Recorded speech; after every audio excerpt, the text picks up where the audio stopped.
Sans transition, nous passons de l'Ouganda à l'Afrique du Sud. En termes de cérémonie, auront lieu le 28 mars prochain les South African Film and Television Awards. C'est la récompense suprême en Afrique du Sud pour tout ce qui est film, long métrage cinéma, mais surtout film télévisé et séries télé. Est-ce que vous en avez déjà entendu parler? Je crois qu'elle a été créée en 2005 ou 2006, c'est ça, 2005? C'est assez récent et surtout, ça montre aussi comment un pays encourage son industrie. Parce que l'industrie, c'est aussi travailler le côté glamour, le côté marketing, montrer qui joue dans les films, essayer de faire monter la cote de popularité aussi des acteurs. On sait que beaucoup de pays essayent d'introniser ça.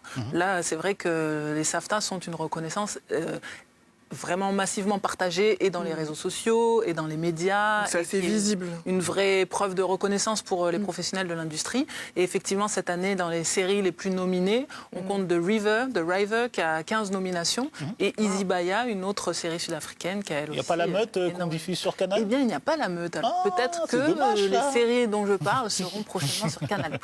J'espère, on a envie de voir. Mais oui. Et en attendant toutes ces récompenses, je crois, Essimi, que vous avez suivi la production d'un 9e épisode d'une saga Fast and Furious, près de 20 ans d'un volant. déjà, commencé en 2001. Ce sera le 10e film, puisqu'il y a eu un spin-off. C'est-à-dire on a fait un film sur l'un des personnages. Et là, on reprend la même équipe, le héros Vin Diesel. Là, il va être confronté à son petit frère. Donc c'est une lutte familiale. Donc voilà, réalisé par Justin Lin, qui avait déjà fait le Fast and Furious 4, 5 et 6. On retrouve aussi Tyrese Gibson, le rappeur Ludacris, donc une équipe, la même équipe, toujours les mêmes formules pour Une équipe qui roule. Une équipe qui roule. Exactement, elle est très bien cette vanne, Claire. Non mais la même équipe, toujours les mêmes codes, la vitesse, les bolides, des effets spéciaux spectaculaires, des scènes spectaculaires. Voilà, je pense qu'en plus il y a un 10e qui vient d'être annoncé. Là c'est prévu pour, je crois, le mois de mai. Voilà. Mais de cette année, du coup. Mais de cette année, oui, le mois de mai de cette année. Donc donc on attend ça. Et des femmes dans le film ou pas? Oui, bien sûr, il y a toujours les mêmes actrices. Michelle Rodriguez qui joue la femme de Vin Diesel, et puis 2 autres actrices récurrentes qui sont dans la saga, quoi. Mais c'est une est-ce que véritable Vin Diesel franchise. aura des cheveux? C'est ça notre vraie question. Mais Vin Diesel, il a plus de cheveux depuis.